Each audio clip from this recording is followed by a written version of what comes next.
Everybody, JC here with another T&I toy review. And for today's review, we're going to be taking a look at the brand new Justice League movie 6-inch scale DC Multiverse Steppenwolf figure from Mattel.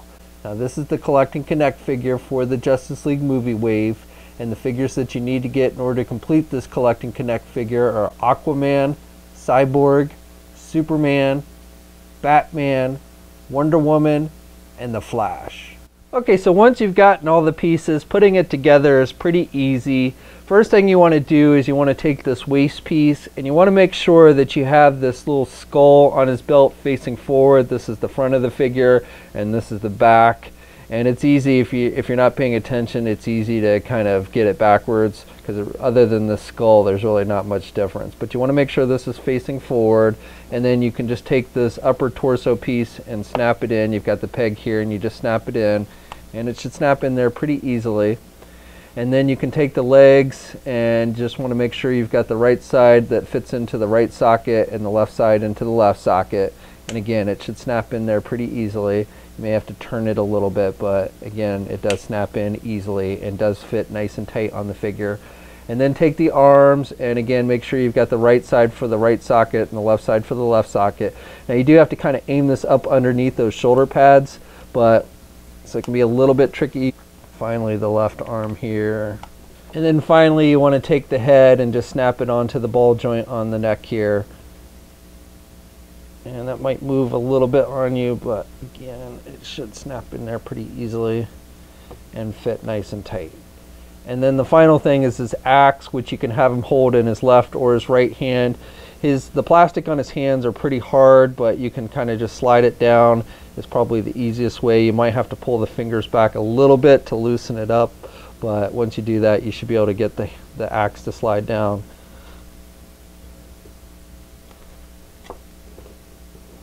And again, you can have him hold it in the right or the left hand, and he does hold it nice and tight. Now the sculpting detail on the axe is pretty nice. I like the line work throughout the handle and on the actual blade. And this looks to be pretty true to what we see in the movie. You see him throw it in the trailer and it sticks in the wall. And this is kind of also looks like the material that was in the Kryptonian ship. So I like that detailing. And the axe itself, the handle is done with a pretty flexible plastic, so it might be a little warped when you take it out of the packaging, but you can take a hairdryer and straighten it up if need be. The axe itself, the blade, is actually done with a hard plastic, so you don't have to worry about it bending or anything. Now for the figure itself, I think they've done a really good job here. Mattel seems to really go out with their Collect and Connect figures, and this one is no different. Really nice sculpting detail with all the line work and the armor. And again, even though we've only seen this guy briefly in the trailers, it seems to capture the likeness of the character pretty nicely. Now, if you're not familiar with Steppenwolf, he is a member of Apocalypse's army. He basically is a general that leads the parademons. And I also, if I remember correctly, believe he's actually the uncle of Darkseid. Again, I'm not 100% sure of that, at least in the comics anyway. And this version, this movie version, seems to be reminiscent of the newer New 52 version as opposed to his original look in the comics. His original look was much different with like a green type costume and everything. But the New 52 version has this type of helmet with the horns, so that seems to be what they based the look of this character from. And I do like the look with you've got this rust color up at the top of the horns, and then you've got this metallic blue and silver throughout. And you see that throughout the entire figure, and I do like how the metallic colors pick up the light. I like the face sculpt. I like how they've done the eyes, and then you've got some nice wash effect on the face. It's done with a white color with some wash effect. And then he's got like this goatee, which almost looks like it's made out of bone or something. So I like that detailing. He's got these shoulder pads, which are done with a rubber type material. They completely cover the shoulders, so that will limit some of your arm movement, which I'll show you when we get to the articulation. But it is done with a rubber type material. And you even have nice sculpting detail in the back of the figure throughout. This skirt piece again is done with a rubber type material, and I like how they've sculpted the skull here on the front. And you got some nice wash effect with some black and metallic silver and blue. And then again on the legs, even underneath there, you've got pretty nice sculpting detail and paint applications. So this figure stands, if you count to the tip of his horns, just under 10 inches tall. And in the movie, he definitely looks like he's on the taller side. And here's a comparison of all the 6-inch Multiverse Justice League movie figures. And here's a comparison with some other recent Collect and Connect figures from Mattel. So we've got the comic book versions of Doomsday, King Shark, and the Justice Buster armor.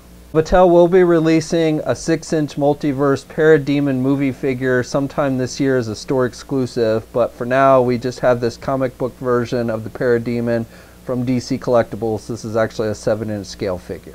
And finally, here's a comparison with the DC Collectibles New 52 Darkseid figure and then an older DC UC Mattel 6-inch Darkseid figure.